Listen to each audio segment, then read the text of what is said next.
From the hottest sports podcast around Valdosta State University, it's the Extra Ember from the makers of the Inferno. Bringing you all the sidebars, the supplementals, and more Blazer sports stories to be told. It's Chris Mercer on the call for today's Extra Ember right here on the Inferno Blazer Sports Show.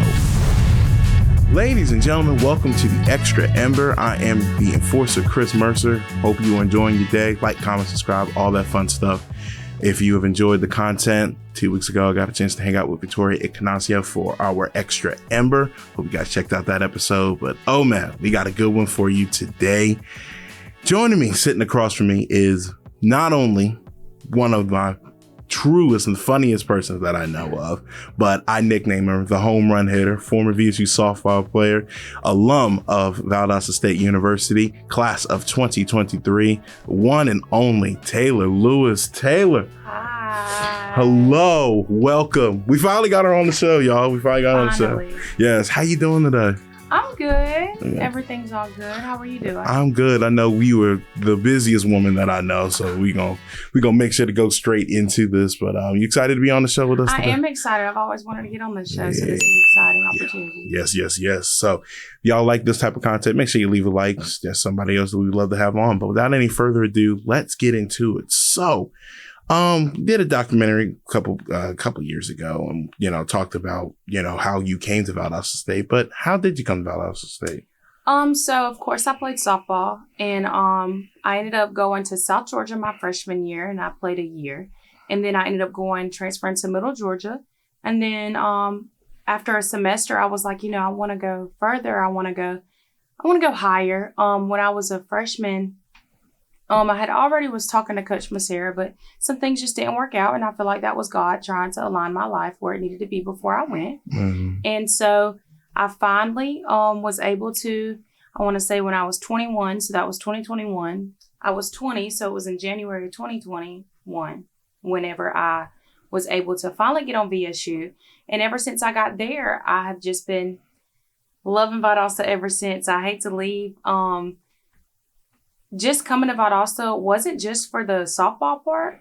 That was a main part. But I do want to say that academics was also a very high thing for me because I knew I always wanted to be a reporter. And at the time, VSU offered sports workshop with Colin Walker.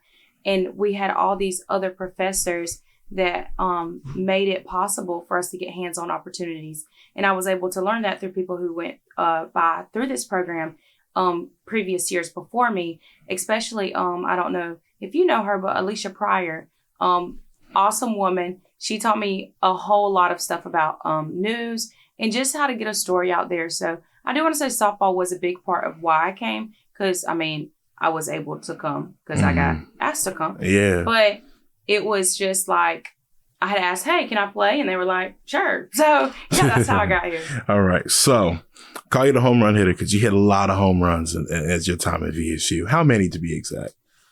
I want to say my senior year, I hit 15. Yeah, it was 15 because I caught the last couple. I was going to say, yeah. So what was, being not only a mass media alum, but also being a student athlete, that is, in a sense, two completely different worlds. So what's some of your favorite memories on the softball field? I want to say my favorite memory was when I first got here. We played a game against West Florida, and it was for us to sweep them.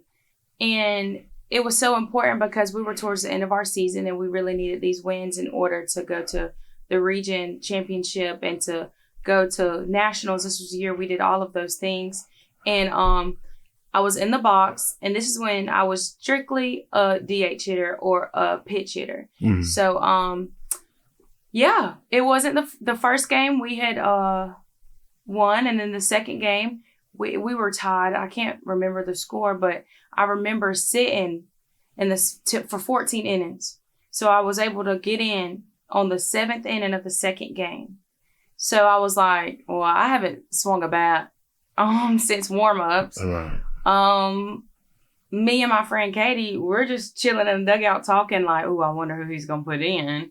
Because we always had a running joke about that because it was either me or her. It was we always was able to get, certain opportunities. And when he was like, well, Lewis, get a helmet, I was like, oh, okay. All right. So I always laugh about it because I sat the whole first game, sat majority, you might as well say all of the second game. I was in the snack box, I'm pretty sure, chilling, cheering on my team. And I was able to step in the box, and I looked at my former teammate, Kylie Robb, on first base, and then Coach Shelby, which is a joke in itself. And Kylie said, "You got this, I believe in you." And I shrugged my shoulder like, yeah, I got it. Because I always say, people always ask me what was my mindset plan whenever I was in that role. And I always said, I have nothing to lose. And it's not a selfish way. It was, okay, we're still tied. If I get out, we get to play another inning. We go into extra innings. We haven't lost. We haven't won. West Florida wasn't that power hitting team. We were. So at the time, they couldn't really tee off of Sam like our first year. And I was like, so, you got to channel I have nothing to lose, which means I emptied my brain and I was like, I'm fixing to hit this ball. I'm fixing to swing. I'm fixing to swing. Yeah. So my first pitch, I popped it up. It was foul. And I remember saying, oh my God, please go foul. Please go foul. Because it was inside pitch. And Mr. Reinhardt, who was our AD at the time, was like, you might not want to throw that to her again. And that's what I had in my mind. Hey, I see what. So you heard that from the crowd? Reinhardt said that, or no? When I went back. Oh, okay. But it was crazy because in my mind I was thinking the same thing. Mm-hmm. Because hey, I just missed that. Yeah. So don't throw that again to me. Yeah. Because now I know what you're trying to do. Because our coach made us always get in the box with a plan, mm-hmm. and the plan wasn't this big elaborate. It was see ball, hit ball, but hit the ball that you want. So I was like, oh, okay. So she threw me a ball. Threw me another one. So I'm working the count or whatever. I still am sitting pretty at 2 strikes, or well, not pretty. It was actually scary. And she threw me an outside rise ball, and it missed. And that ball, and I hit it over. And all of a sudden, everybody's yelling, screaming. I get chills all up on my body. I see Coach Shelby jumping up and down. I see Kylie yelling at me. And this is during COVID, so you couldn't storm the field at the time. You had to wait for the batters to hit home base or whatever, right. Home plate. And that was my most memorable moment, was just able to hit that walk-off home run for my team. Absolutely. Because I know how important that series was. And I already didn't do as much athletically on the field during that time of year. I was only supposed to be, I was that cheer, I was that bullpen catcher, I was the person clapping for other people.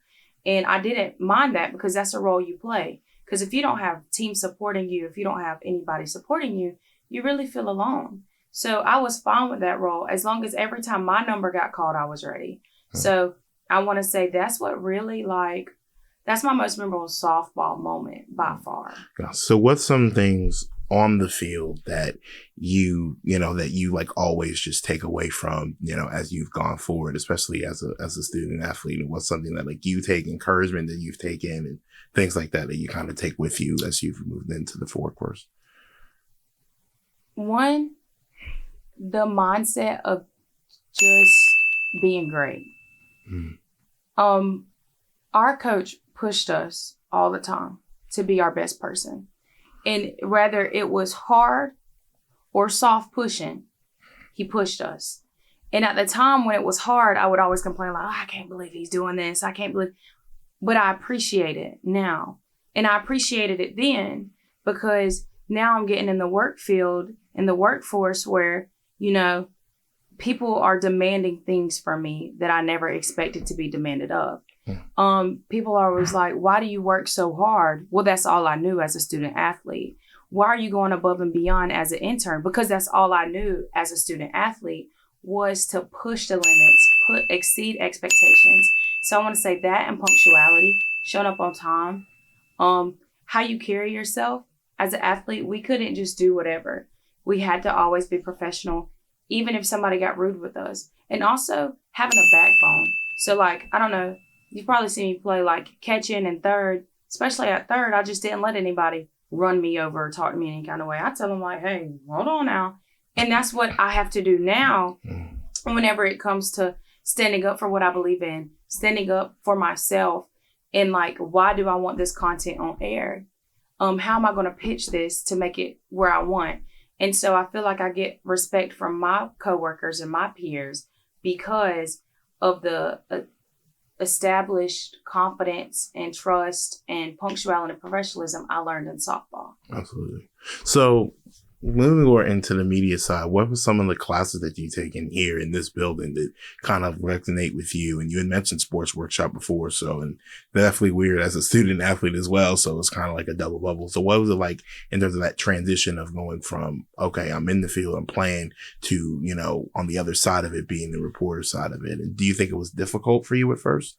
I think the hard part is watching somebody play a sport that you once played and you can't help.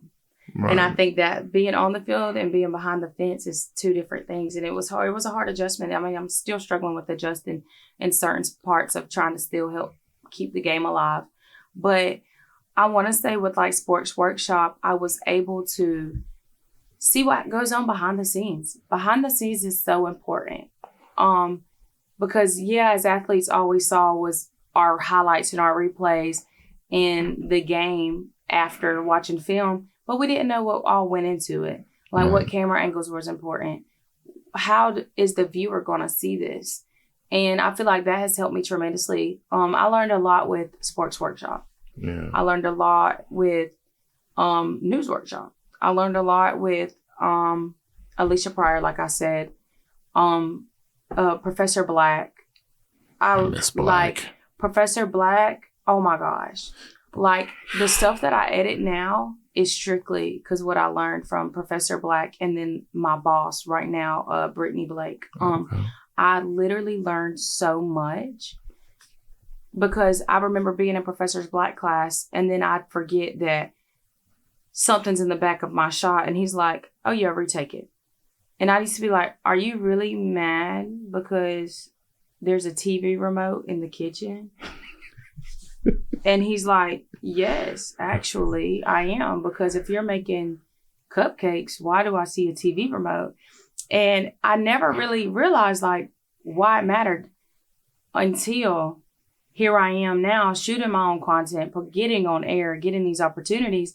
And I see little things of, for instance, I just did a golf course story about Hurricane Helene damaging it and different storms and snow. And guess what is in the shot? My head. My head is in the shot. Right. People didn't notice it. Nobody caught it. I caught it. Because I asked one of my producers, I was like, hey, can you see my head in that? Right. And she was like, honestly, Taylor, I thought it was a tree. Right. And I was like, because all you could see was like the side of my hair. Yeah. But I know Professor Black would have circled that and be like, hey, that's it. So, yeah, I want to say those are important. So in terms of when you made that, once you graduated on, you became a graduate assistant where I got to get a chance to know you and got a chance to work at Blazer Sports Media where you've got a chance to direct and be on working camera. So what was, that experience like for you here? That was really fun. I was able to see how to shoot.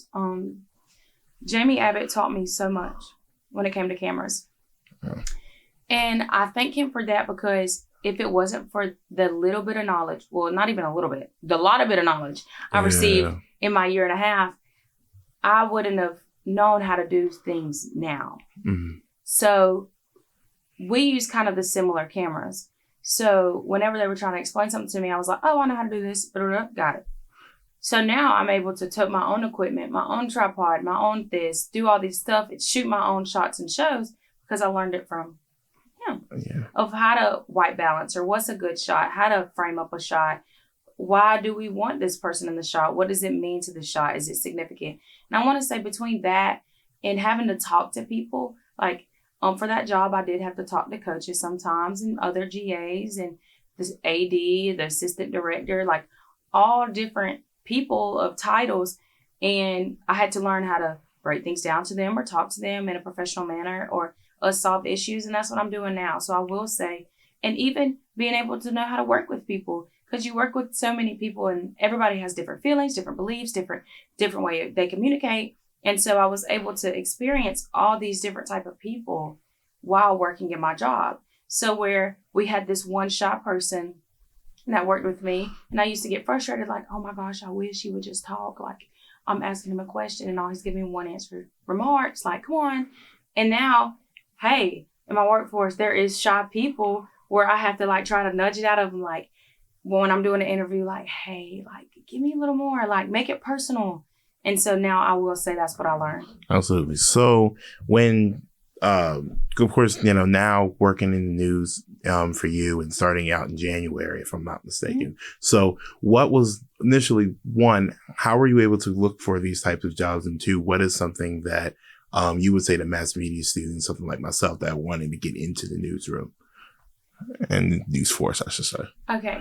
So how I got into this role as a WALB news intern is I asked. That's what I did. Mm-hmm. I went to WALB, typed in who was the boss, who was the news director, found out it was Jerry. I said, who's over the Valdosta Bureau? All right. Found out it was Brittany Blake. Walked up to Brittany Blake while she was eating dinner. Hey, I want to be a news reporter. I'm in the master's program. I'm entering my last year. Can you help me? So Brittany's like, yeah, I can help you. And so I go and I text her and I'm like, hey, I just want to shadow you. I'll shadow you for free. Just take me on for a week. Take me how to show me the ropes. And then just so I could get some experience. And then I'll apply for the internship.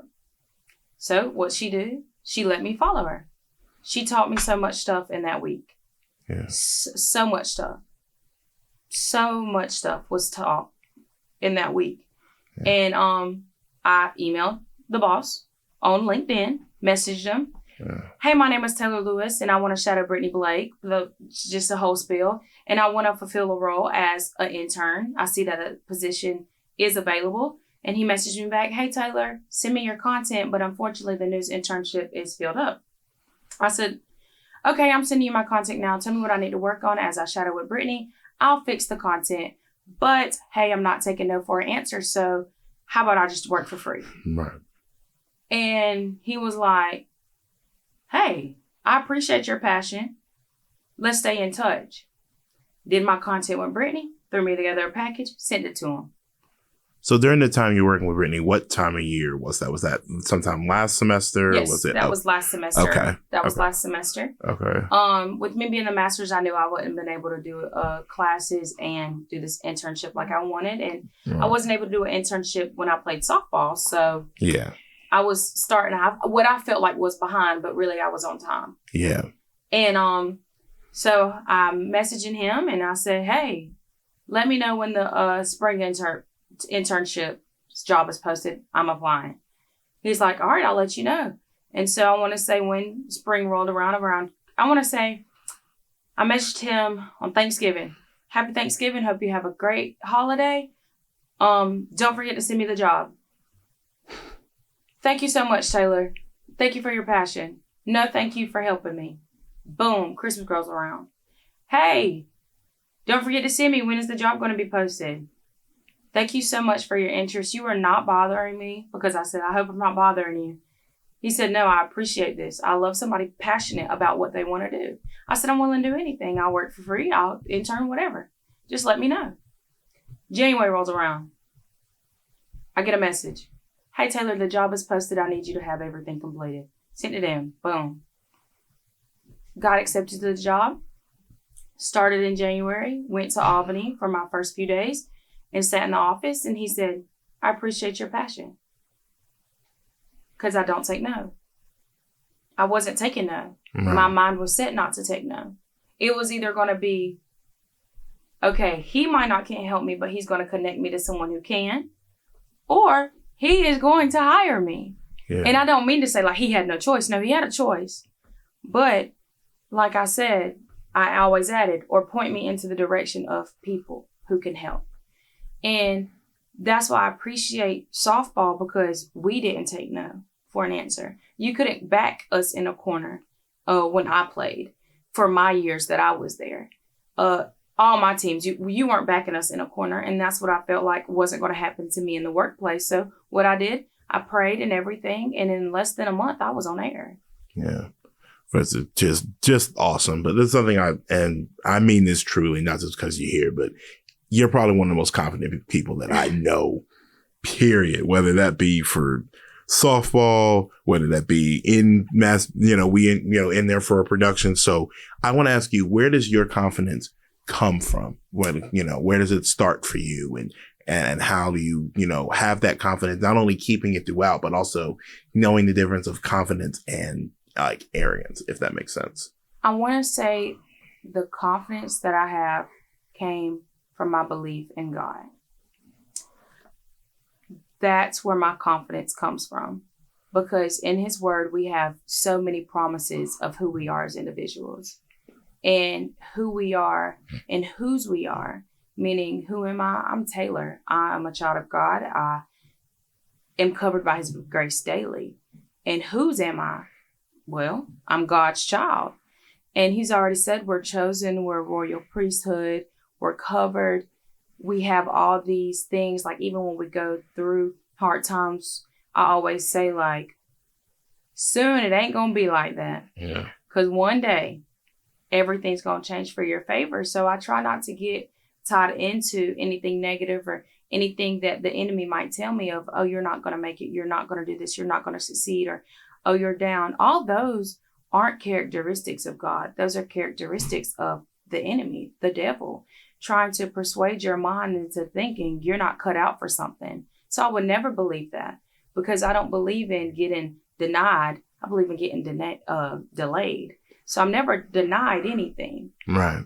I just have to take a different route to get there. Yeah. So I want to say my confidence came from there, because growing up, my mom always told me, come out the house looking presentable. Come out the house looking like you already won. Chin up, chest out. My mom always pushed that into our minds. And my first lady at my church back home always told me, Taylor, know whose you are and who you are. Once you know those two things, you will always be able to succeed.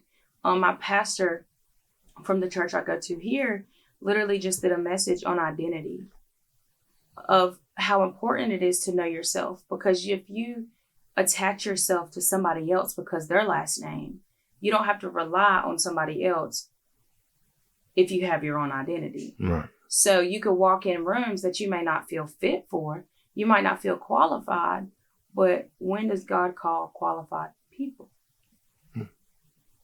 Like all these people that God used, a lot of them, most of them had issues, weren't fit for the job. All these people in the Bible that we read have issues. So, and have identities that you don't may feel is qualified to do certain things. Do I feel like I'm qualified to do a lot? Absolutely. You wanna know why? Because I might not understand it, but I will understand it. Right. So nobody can ever back me in the corner and say, hey, you're not going to be successful. Oh, yes, I am. Why? Because it's promised. Yeah. So I do want to ask you this. What in terms of whether you're working here in Mass or in softball, or when you're working at Blazer Sports Media, because I am always going to get that shout out in, but what event challenged you, and how did you become better for it? What event challenged me? I want to say an event that challenged me for Blazer Sports Media, since I feel like we've talked about softball, was definitely the baseball game. The Wi-Fi was always cutting out. Mm-hmm. The scoreboard wasn't connecting. Even volleyball. That volleyball after the storm itself really was challenging. And finally, I had to learn how to adjust. Like, hey, if camera 5 went out, it just went out. We'll work 4 shots and we'll make these the best 4 shots that we know how to make. Yeah. And like, there was times when people walked off and didn't want to work. So it was like, hey, we're working what we got. Yeah. We got to roll with the punches. We don't get knocked down. We just roll. Absolutely. So, how important would you say, because, we're in a class now where we're talking about reels and putting yourself outward forward. You're a living example of putting yourself forward. But how important was in a reel of, the stuff that you put in and how to present your best stuff, especially in front of a new employer? I want to say reels are so important. I used to be like, oh, I don't need this. Like in undergrad. No, I did. And I'm glad that we were forced to do it. But the only downfall is I'm in a news role, not a sports role. Right. So guess what all my reels were? Sports. Yeah. I was in sports workshop, so all my reels was in sports. And my boss was like, hey, you have sports. They look nice, but you need to give me some news. So what did I have to do? I had to go shoot a few packages and put it together and create news. And that's very important. And I'll tell a mass media student, if you know what you want to do, you need to make your work target that. Even in my undergrad, my master's program right now, all my papers are aligned with news. So I can learn more about this job that I'm in right now. Right. So why do people believe that the news is so cruel? Well, that's what y'all want to hear. Because every news segment has good news, bad news, and in between news. Right. So, yeah. Absolutely. I couldn't have asked for a better person to have up here. But Taylor, I know we got to get you out of here, but I really do appreciate you coming on. But I do got one more, and it's a selfish one. What's your favorite broadcast that you've done with Blazer Sports Media? Because there's plenty, but anyone that like sticks out where you're like you really caught yourself like into a groove and like really, really started like doing this. I want to say football. It was difficult because I like to watch it. Yeah. But I like the way to see how it pieced together on the stories. Any football game in particularly. And there's one I am banking on that you remember being a part of. Which one? All right. When we talked about, and we did an extra ember on this, y'all. There was 2 football games I remember like it challenged and like we were both in the, did it for football. There was one game where it was the Lenore Ryan game. It is pouring raining. Oh, yeah. That was and like, he was shirtless. I remember that.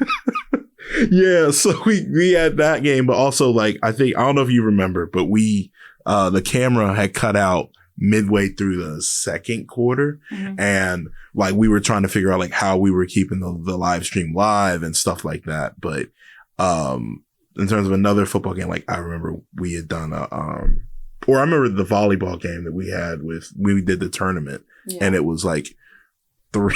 The look on her face tells the story because it was like 3 to 4 games we had in a row. Yeah. Like it was just like stuff like that. So I think the one game I remember us doing, that game in particular I remember, but I remember doing and we talked about this too on the show, y'all. But we had I think it was the day after I got my wisdom teeth pulled, and I was trying to help set up or help break down with y'all. And y'all were just like, Chris, are you okay? I'm like, yeah, but I just got my wisdom teeth pulled and all that fun stuff. So just trying to figure that out. But I will say this. What do you, as a last question, what would you want to be remembered by at Valdosta State and beyond? I want to be remembered as someone who didn't accept failure. That's what I want to be looked at, because a lot of people need role models, especially in this new generation coming up, where a lot of stuff is portrayed negatively when all these individuals and young kids, all they need is love.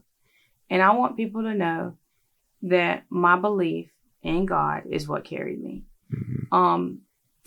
Me and my friend was talking about, how so much works out for us because all things work together for the good of those who love the Lord. And I always say, like, favor ain't fair.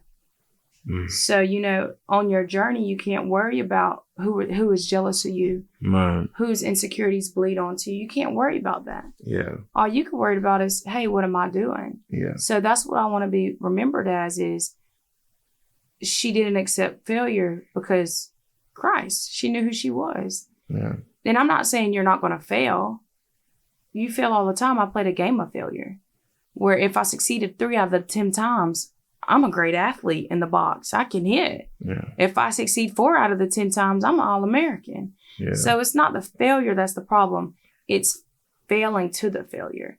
As in, I failed. Oh, I'm done.